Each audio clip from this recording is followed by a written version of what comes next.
ಬೇಡಿದ್ದೇನೇನೋ ನಾನಿನ್ನ ಮಾತನಾಡಲ್ಲೇನ ಕೈಯ ಮುನ್ನ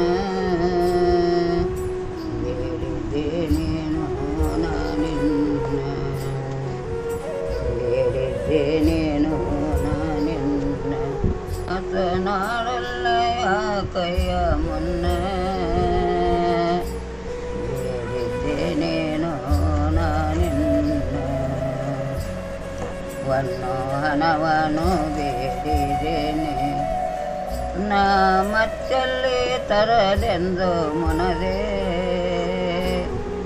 ವನ್ನೋ ನಮ ಶರಣರು ಇನ್ನೇನೋ ಮಾಡುವರು ಚೆನ್ನಾಗಿ ಮಾತಾಡೋ ಚಲುವ ಲಿಂಗಯ್ಯ ಬೇಡಿದ್ದೇನೇನೋ ನಾನಿನ್ನ ಮಾತನಾಡವಲ್ಲ ಕೈಯ ಮುನ್ನ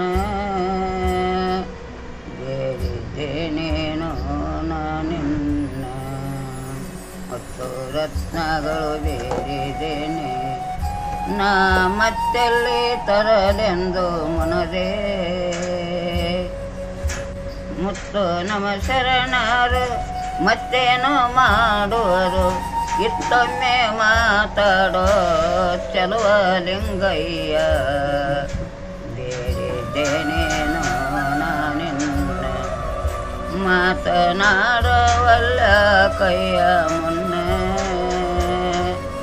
ಬೇಡಿದ್ದೇನೇನೋ ನಾನಿನ್ನ ಅರವು ಬೇಡಿದ್ದು ತಪ್ಪೆ ನಾ ಕರೆದರ ಮಾತಾಡದಿರ್ಪೆ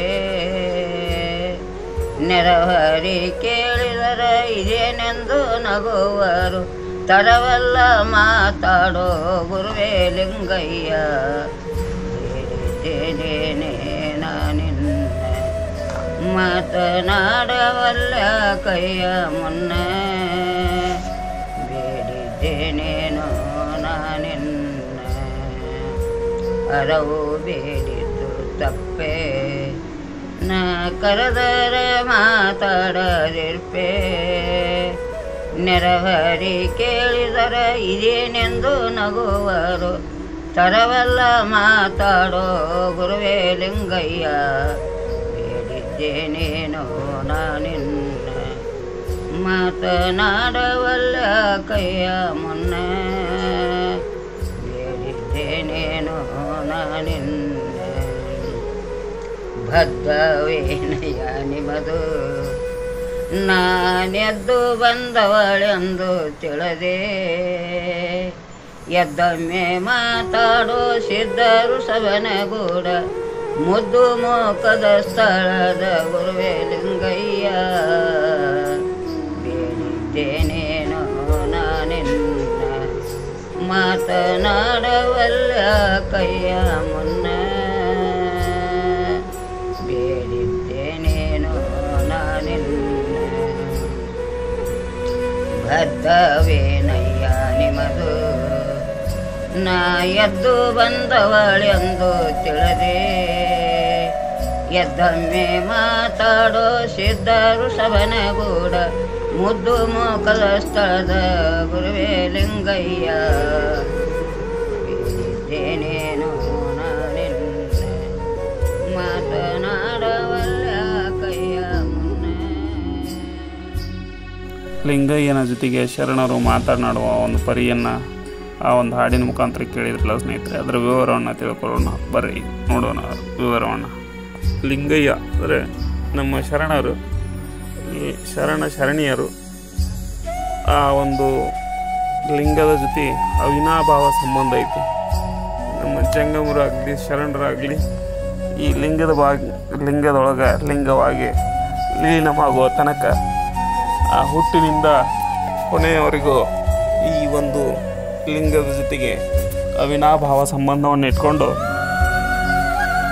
ಆ ಒಂದು ಪರಮಾತ್ಮನ ಸ್ವರೂಪವಾದಂಥ ಈ ಲಿಂಗವನ್ನು ನಿತ್ಯ ಪೂಜಿಸುವ ಸಮಯದೊಳಗೆ ಆ ಒಂದು ಶರಣಿಯರು ಈ ಒಂದು ಲಿಂಗಯ್ಯಗೆ ಏನು ಕೇಳಿರ್ತಾರಪ್ಪ ಅಂತಂದ್ರೆ, ನನಗೆ ಅರಿವು ಕೊಡು ಅಂತ ಹೇಳಿ ಕೇಳಿರ್ತಾರೆ.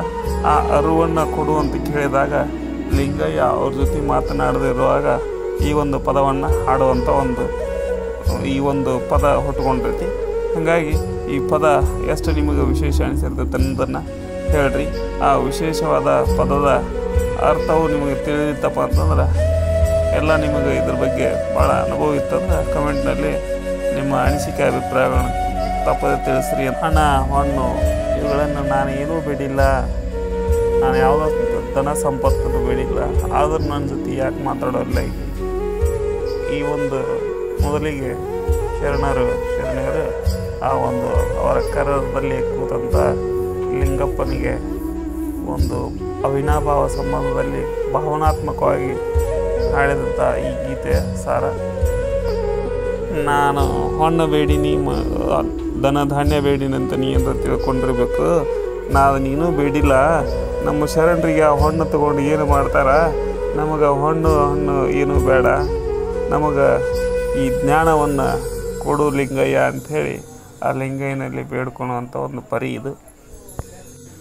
ಶರಣೆಯರ ಲಿಂಗಪ್ಪನ ಜೊತೆಗೆ ಲಿಂಗಯ್ಯ ಅವ್ರ ಜೊತೆಗೆ ಮಾತನಾಡಿದ ಯಾವುದೇ ಒಂದು ಸೂಚನೆ ಕೊಡಲಾರ್ದಕ್ಕೆ ಶರಣೆ ತಾಯಿಗೆ ಏನು ಕೇಳ್ತಾಳಪ್ಪ ಅಂತಂದ್ರೆ, ನಾನು ನಿನ್ನ ಮಾಡ್ಕೊಂಡು ಎಂತಿದ್ದೀನಿ, ನಾನು ಯಾವುದೇ ರೀತಿಯಿಂದ ಓಡಿ ಬಂದಿಲ್ಲ, ಬಗ್ಲಾಗ ಅರ್ಬಿ ಹಿಡ್ಕೊಂಡು ಅಂತೇಳಿ ಜನಸಾಮಾನ್ಯರು ಏನು ಮಾತಾಡ್ತಿರ್ತಾರಲ್ಲ ಸ್ನೇಹಿತರೆ, ನಾನು ನಿನ್ನ ಕಟ್ಕೊಂಡು ಹಾಕಿದ್ದೀನಿ ಅಂತೇಳಿ ಆ ಥರ ಆ ಒಂದು ಲಿಂಗಯ್ಯನಿಗೆ ಆ ಒಂದು ನಮ್ಮ ಶರಣಮ್ಮ ತಾಯಿ ಈ ಒಂದು ಮಾತನ್ನು ಕೇಳಿ, ನಾನು ಈ ಒಂದು ಯಾವುದೇ ಧನಧಾನ್ಯ ಸಂಪತ್ತನ್ನು ಏನೂ ಕೇಳಿಲ್ಲ ನಿನ್ನ ಹತ್ರ, ನನ್ನ ಜೊತೆಗೆ ಮಾತನಾಡು ಅಂತ ಕೇಳ್ತೀನಿ, ಯಾಕೆ ಮಾತಾಡಕತ್ತಿಲ್ಲ ನೀನು ಅಂಥೇಳಿ ಈ ಒಂದು ವಾದಕ್ಕೆ ಬಿದ್ದು ಕೊನೆಗೂ ಆ ಒಂದು ಲಿಂಗಯ್ಯನ ಜೊತೆಗೆ ವಾದ ಮಾಡಿ ಮಾತಾಡುವಂಥ ಒಂದು ಪರಿ ಇದು ನೋಡಿ ಸ್ನೇಹಿತರೆ.